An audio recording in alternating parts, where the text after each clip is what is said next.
খারাপ রাস্তা সারাইয়ে drop box চালুর পরামর্শ স্পিকারের। পূর্ত দপ্তরের প্রশ্নোত্তর পর্বে রাস্তা প্রসঙ্গ। খারাপ রাস্তা নিয়ে একাধিক অভিযোগ, মন্ত্রী পুলক রায়কে ড্রপ বক্স চালুর পরামর্শ। কথা বলবো, আবির রয়েছেন সঙ্গে। আবির, এদিনকে বিধানসভার অধ্যক্ষকে কার্যত উষ্মা প্রকাশ করতে দেখতে পাওয়া যায় এবং তিনি যেটা উল্লেখ করেন যে বিভিন্ন জায়গাতে রাস্তা খারাপ হচ্ছে এবং প্রশ্নোত্তর পর্ব চলাকালীন শুধু বিরোধীরা না, শাসক দলের একাধিক বিধায়ক তাদের এলাকার রাস্তার পরিস্থিতির কথা তুলে ধরেন। যদিও পূর্তমন্ত্রী তিনি যেটা জানিয়েছেন যে সমস্ত রাস্তা তো পূর্ত দপ্তরের অধীনস্থ নয়, রাজ্যের একাধিক দপ্তর রয়েছে যারা এই রাস্তা তৈরি করে, কিন্তু সম্মিলিতভাবে যাতে কোনো একটা ড্রপ বক্স রেখে এই রাস্তা সংক্রান্ত বিষয়ে অভিযোগগুলি জানতে পারা যায় সেই ব্যবস্থা করার নির্দেশ দেওয়া হয় এবং তারই প্রেক্ষিতে রাজ্যের পূর্ত দপ্তর সিদ্ধান্ত নিয়েছে তারা একটি ড্রপ বক্স রাখবে এবং সেখানে যে সমস্ত বিধায়করা তাদের রাস্তার কি হাল, কোথায় কোন রাস্তার অবস্থা, সেগুলিকে কিভাবে সারাই করতে পারা যাবে সেই বিষয় নিয়ে তারা রাজ্যকে জানাতে পারবেন এবং সেখান থেকে বাছাইয়ে সেই কাজটি করতে পারা যাবে। এদিনকে রাস্তার প্রসঙ্গের কথাতে উল্লেখ করতে গিয়ে ওভারলোডিং এর প্রসঙ্গের কথা উঠে আসে এবং সেই বিষয়ে পূর্ত দপ্তরকে যথাযথ ব্যবস্থা নিতে তার উল্লেখ করেন মন্ত্রী। বেশ,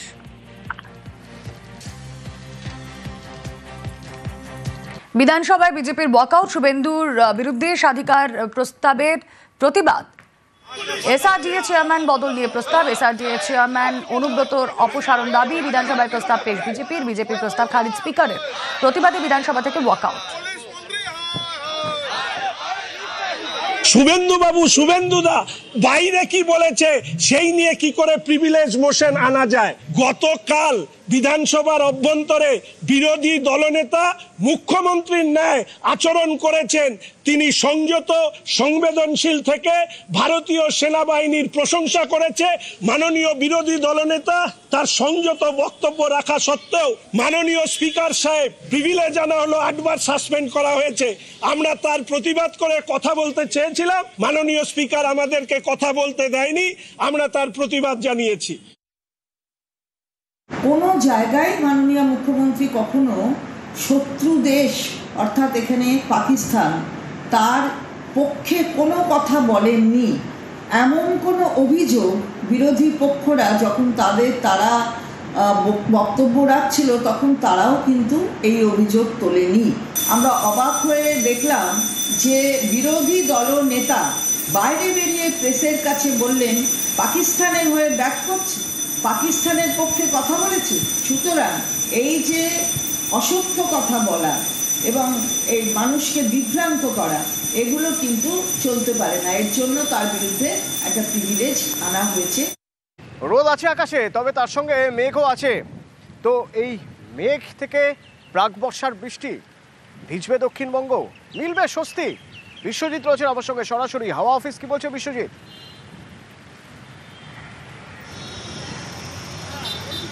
দেখো, আজ থেকেই মেঘলা আকাশ হওয়া শুরু হয়েছে, তবে অস্বস্তিটাও আজ রয়েছে। আগামীকাল থেকে অস্বস্তি কমবে এবং বৃষ্টির সম্ভাবনা রয়েছে। দক্ষিণবঙ্গে এই মুহূর্তে ভারী বৃষ্টির কোনো সম্ভাবনা নেই, তবে বজ্রবিদ্যুৎ সহ হালকা মাঝারি বৃষ্টি হবে। শনিবার পর্যন্ত দক্ষিণবঙ্গের প্রায় সব জেলাতেই ঝোড়ো হাওয়া, তার সঙ্গে বজ্রবিদ্যুৎ সহ কয়েক পশলা বৃষ্টির সম্ভাবনা রয়েছে। আগামীকাল থেকে এই বৃষ্টির সম্ভাবনা বেশ কিছুটা বাড়বে। ওড়িশাতে ইতিমধ্যেই যে ঘূর্ণাবর্ত রয়েছে এবং এছাড়াও যে মৌসুমী অক্ষরেখা, সেই মৌসুমী অক্ষরেখাও এ সপ্তাহের শেষের দিকে অর্থাৎ উইকেন্ডে সক্রিয় হতে পারে। প্রায় 15 দিন পর এক জায়গায় থমকে থাকার পর আবার সক্রিয় হওয়ার একটা সম্ভাবনা তৈরি হয়েছে, এমনটাই জানাচ্ছে ভারতের মৌসুম ভবন।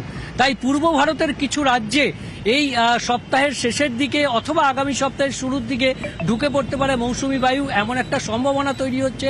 সেই কারণেই বৃষ্টির সম্ভাবনা বাড়বে। বৃহস্পতিবারের পর থেকে বৃষ্টির সম্ভাবনা বাড়বে এবং উইকেন্ডে বেশ ভালো বৃষ্টি শুধুমাত্র দক্ষিণবঙ্গ নয়, উত্তরবঙ্গেও ভারী বৃষ্টির সম্ভাবনা রয়েছে। দক্ষিণবঙ্গে যদিও ভারী বৃষ্টির সম্ভাবনা নেই, আজ বেশ গরম এবং অস্বস্তি থাকলেও আগামীকাল থেকে পরিস্থিতিটা অনেকটাই বদলে যেতে পারে, এমনটাই ইঙ্গিত আলিপুর আবহাওয়া। আগামীকাল থেকে পরিস্থিতি হয়তো বদলাবে, কিন্তু এখনো পর্যন্ত যা গরম আছে দক্ষিণের সঙ্গে পাল্লা দিচ্ছে একরকম উত্তরও বলা যেতে পারে। তাই উত্তরে চিলাপাতার যদি ছবি একটু দেখি আমরা, চিলাপাতার জঙ্গল, সেখানে যে বানিয়াছোড়া নদী, সেখানে স্নানের হিড়িক পড়েছে, হই হই করে নেমে পড়েছে সবাই স্টার্ট করতে।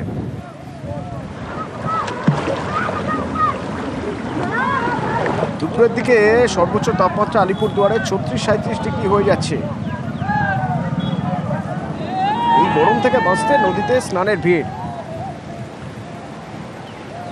রাজকুমার রয়েছে আমার সঙ্গে। রাজকুমার, এ তো একরকম অন্যরকম ছবি। একদমই অয়নদা, দেখো একেবারে অন্যরকম ছবি, কারণ এই ছবি কিন্তু এখন বিভিন্ন জায়গায় দেখা যাচ্ছে। তার কারণ হচ্ছে যে দাবদাহ চলছে, 36 থেকে 37 ডিগ্রি তাপমাত্রা উঠে যাচ্ছে, এর থেকে মানুষ মুক্তি কবে পাবে তাই কিন্তু এখন ভাবছে। এই যে বিশ্বজিৎ দা একটু আগেই বললেন যে আগামীকাল হয়তো পরিস্থিতি স্বাভাবিক হবে, কিন্তু আগামীকালটা যে কবে আসবে এখন সেই প্রশ্নই কিন্তু মানুষের মধ্যে। চিলাপাতার এই যে বানিয়াঝোড়া নদী, যেটা একটা পাহাড়ি ঝোড়া, এই ঝোড়ার জলও কিন্তু ঠান্ডা, ফলে 8 থেকে 80 কিন্তু একেবারে পাহাড়ি ঝোড়ার জলে গা ভেজাতে কিন্তু একেবারে ব্যস্ত। এবং খবর যে পর্যটকরা যারা চিলাপাতায় বেড়াতে আসছেন তারাও কিন্তু এই নদীতে নেমে কার্যত স্নান করছেন। একেবারে অসহ্য গরম, ভ্যাপসা গরম, প্রচণ্ড ঘাম, ফলে একেবারে দুর্বিষহ অবস্থা অয়নদা জেলার। অতনুদা, ধন্যবাদ। যা গরম পড়ছে, এই গরমে বাঁচার জন্য চিলাপাতায় এই যে ঠান্ডা জলে স্নান করার জন্য আসা অনেক ভালো লাগে। এখানে আসি আমরা প্রত্যেকবার গরমেই আসি, 4-5 দিন ধরে যে গরম চলতেছে, গরমের জন্য এখানে স্নান করতে আসা। 27শে জুন রথযাত্রা, মহা ধুমধাম। পুরী থেকে মাহেশ, নতুন সংযোজন দীঘা। তো সেই রথযাত্রার আগে আজ জগন্নাথ দেবের স্নান যাত্রা সেজে উঠেছে দীঘা, এবং আজ থেকে 15 দিন অন্তরালে যাবেন জগন্নাথ দেব।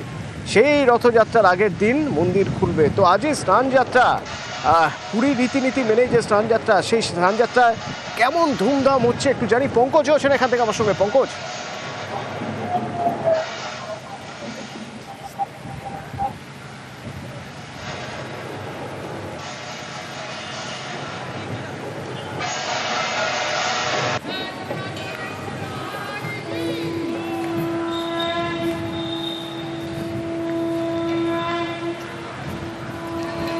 উদ্বোধনের পর দীঘার মন্দিরে এই প্রথম স্নানযাত্রা।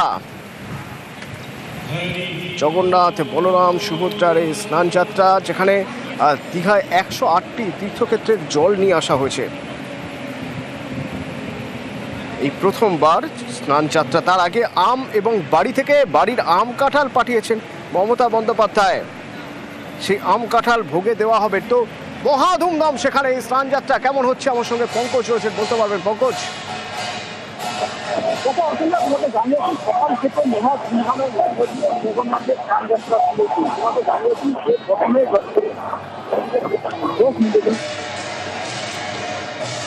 না, পঙ্কজের কথা স্পষ্ট শোনা যাচ্ছে না,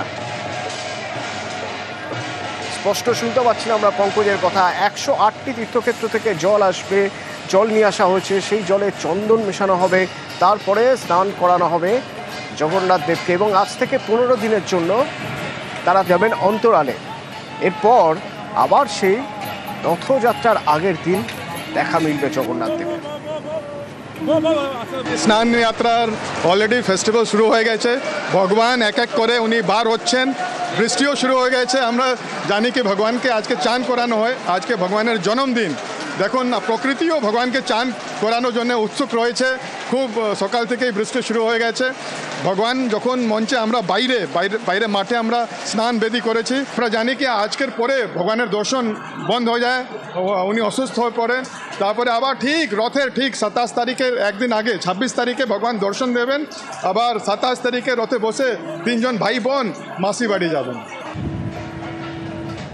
দীঘায় আজ এক উল্লেখযোগ্য দিন, কারণ মন্দির প্রতিষ্ঠার পর আজ জগন্নাথ দেবের প্রথম স্নানযাত্রা, মহা ধুমধাম। বাড়ির আম আর কাঁঠাল পাঠিয়েছেন মুখ্যমন্ত্রী মমতা বন্দ্যোপাধ্যায়। মুখ্যমন্ত্রীর পাঠানো এই আম কাঁঠাল দেওয়া হবে ভোগে।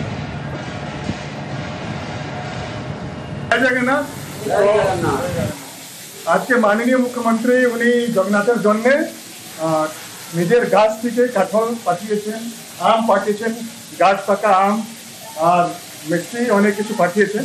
আজকে ভগবানের স্নান যাত্রা আছে, ভগবানকে চান করানোর পরে ভগবানকে এটা নিবেদন করা হবে। জয় জগন্নাথ। 108 তীর্থক্ষেত্রের জল, সেই জল তাতে চন্দন মিশিয়ে হবে জগন্নাথ দেবের স্নান। আর মাহেশের ক্ষেত্রে 24 ঘড়া গঙ্গা জল, তার সঙ্গে 2 মণ দুধ, সেই সব দিয়ে হবে আজ জগন্নাথ দেবের স্নান। তো সেই স্নানপিড়ির মাঠের অবস্থা কেমন সেখানকার মঞ্চ কিভাবে প্রস্তুত হয়েছে সেখানকার ছবি তুলে ধরবেন। আমার সঙ্গে সরাসরি রয়েছে রানা। হ্যাঁ অতনু, দেখো এই স্নান যাত্রাকে ঘিরে কিন্তু মায়েসে কিন্তু প্রচুর ভক্ত সমাগম হয়েছিল। সকালেই মূল গৃহ থেকে 3 বিগ্রহকে স্নান পিড়ির যে মাঠ সেখানে স্নান মঞ্চে এনে রাখা হয়। তারপর সারাদিন প্রায় 12টা পর্যন্ত চলে পুজো পাঠ, মহা অভিষেক যজ্ঞ হয়েছে। পাশাপাশি 3 বিগ্রহকে প্রসাদ নিবেদন করা হয়েছে, ভোগ বিতরণ করা হয়েছে। এরপর ঠিক 12টা 10-এ শুরু হয়েছে সেই স্নানযাত্রা।